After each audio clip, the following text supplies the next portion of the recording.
महाराज जी राधे राधे। राधे राधे। महाराज जी मैं एक और प्रश्न पूछना चाहता हूँ। जो भगवान श्री कृष्ण हैं उनके सखा हैं मधुमंगल, हाँ उनके विषय में आप हमको बताओगे? हाँ जरूर बताएं। एक बार प्रेम से बोलेंगे, जय जय श्री राधे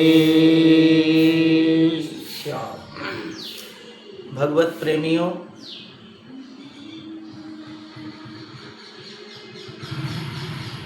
हम आप सभी प्रेमी भक्तों को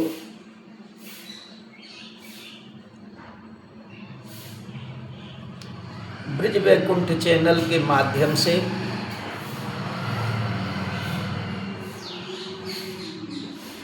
ब्रिज की एक एक लीला, एक एक पात्र जो प्रिया प्रीतम की लीला में सम्मिलित रहते थे, उसकी जानकारी हम आपको ब्रिज वैकुंठ चैनल के माध्यम से बारी बारी से आपके पास में प्रस्तुत कर रहे हैं, भेज रहे हैं।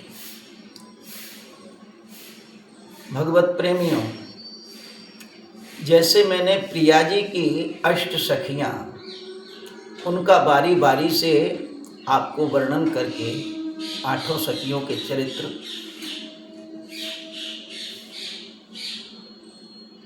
बताए, इस सखी का क्या कार्य था, ऐसे ही अष्ट सखी के साथ में ही भगवान श्री कृष्ण के परम प्रिय सखा मधुमंगल, उनका चरित्र हम आपके सामने वर्णन करने जा रहे हैं। भगवत प्रेमियों, ये मधुमंगल, आपने रासलीला देखी होंगी। जब रासलीला का मंचन होता है तो उस मंचन में जो हास्य कलाकार होता है उसी का नाम है मधुमंगल, जो सबको हंसाता खिलाता रहता है, जो सबको सुख पहुंचाता है। मधुमंगल जी सांदीपनी जी के पुत्र थे।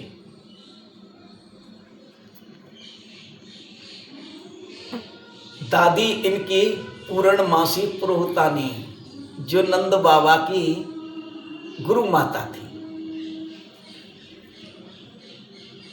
उनके ये पौत्र थे। भगवान कृष्ण का प्रागट्य भी नहीं हुआ था, उससे पहले ही पूर्णमासी पुरोहितानी अपने पौत्र मधुमंगल को लेकर के ब्रिज में आ गई और ब्रिज में निवास करने लगी। भगवान की लीला मंचन के समय गोपियों को हंसाना, भगवान कृष्ण को हंसाना, उनको हर समय प्रसन्न रखना, यही इनका मेन कार्य था। हंसाते खिलाते रहना। एक बड़ी सुंदर कथा इनके विषय में आती है। एक बार मैया यशोदा ने समस्त ग्वाल वालों को अपने यहाँ भोजन का निमंत्रण दिया। भगवान श्री कृष्ण के सभी जो सखा थे वो सभी भोजन करने के लिए नंद भवन आए। मैया यशोदा ने देखा कि सारे ग्वाल वाल आ गए तो सबको पंक्तिबद्ध करके बिठा दिया। जब सब पंक्तिबद्ध होकर के बैठे हैं तो सबको पत्तल डाल दी, नहीं, सबको पानी की व्यवस्था कर दी और सबको परोस दिया। तो हमारे यहाँ सबसे पहले क्या है कि ब्रिज की सबसे बड़ी दावत खीर पूड़ी और सब्जी, इससे बढ़िया दावत कोई नहीं।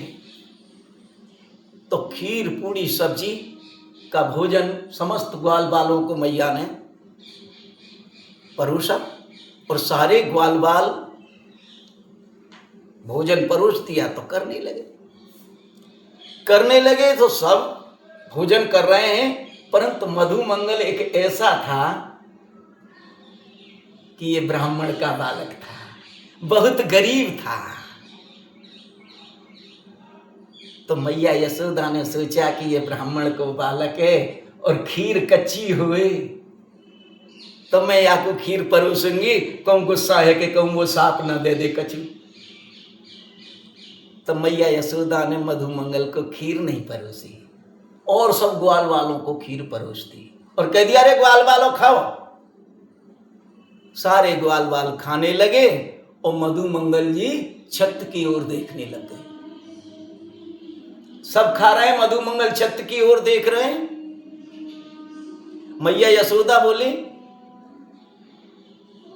क्यों रे मधुमंगल? बोले, हाँ मैया। बोले, ऊपर को का देख रहे हो? बोले, मैया ये देख रहा हूं कहूं छत न गिर जाए। बोले, काहे को? बोले, छत गिर गई तो सब दब के मर जाऊंगी। तो बोले, तू कैसे बच जाएगा? बोले, मैया बच जाऊंगा। बोले, कैसे बच जाएगा? बोले, मैया मैं बच जाऊंगा।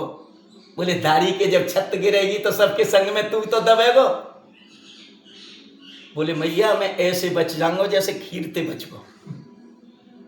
तब मैया यशोदा बोली, अरे दारी के नेपूते मधुमंगल, तू ब्राह्मण को बेटा है, खीर कच्ची हो या वजह ते मैंने, तू गुस्सा है कि कहूँ को उल्टो पलटो कछु बोल न जाए, या वजह ते मैंने तो को खीर ना परोसी। तो बोले, मैया ठीक है, मैं कैसे मानूं मैं ब्राह्मण हूं? बोले, तेने जनेऊ धारण कर रखो, तो यही तो मेरी पहचान है कि मैं ब्राह्मण हूं और मोको खीर ना मिलेगी। बोले, ले मैंने जनेऊ तोड़ के फेंक दिया। झट मधुमंगल ने जनेऊ तोड़ के फेंक दिया। बोले, अब तो खीर दे दे। अरे नेपुते दारी के, तू ना माने तो ले खीर खा ले, पर जनेऊ काय को तोड़ के फेंके। बोले, ठीक है मैया पहन लूंगा, मोर खीर दे दे। जब मैया यशोदा ने खीर दीनी, जब ऊपर ते नजर नीचे को करी और सब ग्वाल वालन के संग में खीर खाई, उसी समय कन्हैया ने कहा कि मैया आज ते खीर का सकरापन खत्म, आज से ब्राह्मण को सबको खीर परोसी जाएगी। उसी दिन से ब्राह्मण को खीर बनाने लगे। सब क्षत्रिय वैश्य जिनके यहाँ भी भोजन करने ब्राह्मण जाता है, सबके यहाँ खीर का भोजन बनता है और ब्राह्मण पाता है। ये खीर का भोजन उसी दिन से प्रारंभ हुआ, और नहीं ब्राह्मण पहले खीर नहीं खाते थे। ऐसे ही एक बार मधुमंगल गरीब तो थे, सब ग्वाल बाल पैसे वाले थे, तो कन्हैया बोले, ग्वाल वालों कल वन में ही प्रसाद पाना है, तो कलेवा बना करके सब ले चलो, वन में प्रसाद पाएंगे। बोले, ठीक है कन्हैया। तो रात्रि में सब सोए, सबने अपने अपने लिए प्रसाद बनवाया।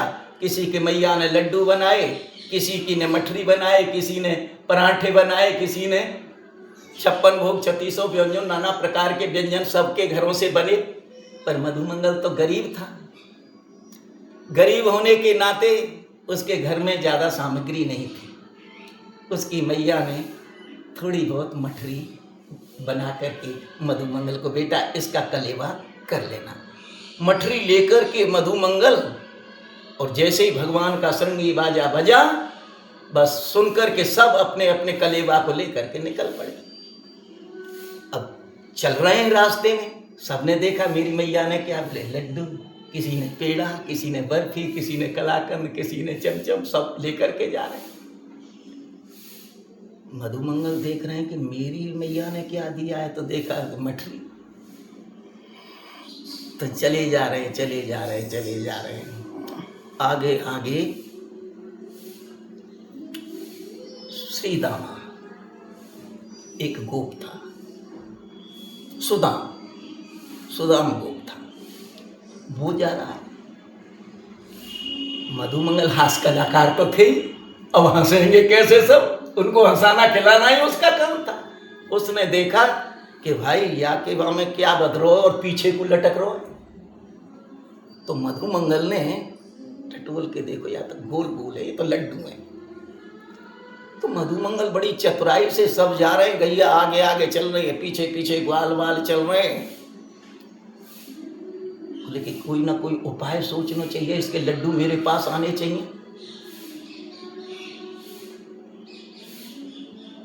तो मधुमंगल कन्नेर जो होता ना, कन्नेर के जो बड़े बड़े कन्नेर होते हैं, उन कन्नेर के जो फल हैं उनको ले आए और पीछे पीछे जा रहे हैं। सबके ध्यान आगे हैं और मधुमंगल श्री दामा के पीछे हैं, सुदाम के। और एक एक लड्डू निकाल के अपनी झोली में डालते जाएं और एक एक कन्नेर को फल रखते जाएं। एक एक लड्डू निकालते जाएं, कन्नेर को फल रखते जाएं और लेकर के सारे लड्डू अपनी झोली में, और उसके में कन्नेर बांध कर जट गांठ लगा देंगे। चल दिए। चलते चलते जब जंगल में जब पहुंच गए तो सब ये गऊ बछड़े चर रहे हैं। अब आया खाने का नंबर, बोले भाई आ जाओ सब। जब सब आए, बैठ गए गोला लगा करके, और उसके बाद में जो सुदाम नाम का जो गोप था, जब उसने खोला तो उसमें निकले कन्नेर के फल।